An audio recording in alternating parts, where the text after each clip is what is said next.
একটা কোশ্চেন দিয়েছে, বলছে দ্য এলসিএম অফ 1/6, 5/27, 4/15, 8/3। দেখো এক্ষেত্রে কী করবো, ওপরের যেগুলো আছে লবেরগুলো এগুলোর এলসিএম বার করবে আর নিচেরগুলো এইচসিএফ বার করবে। দেখো ওপরের যদি 1, 5, 4, 8-এর যদি এলসিএম করো তাহলে কত হচ্ছে 40, আর নিচে 6, 27, 15 আর 3-এর যদি এইচসিএফ করো মানে হচ্ছে গসাগু, সেক্ষেত্রে কী হবে দেখো হাইয়েস্ট কমন ফ্যাক্টর 3, মানে 40/3, এটা কারেক্ট অ্যান্সার।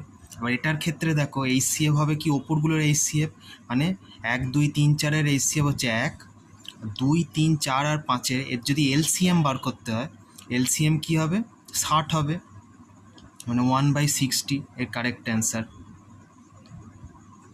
তার মানে আমাকে যদি এইচসিএফ বার করে, লবেরগুলো আমি এইচসিএফ করলাম আর হরেরগুলো এলসিএম করলাম, আর এলসিএম যদি বলে তাহলে লবেরগুলো আমি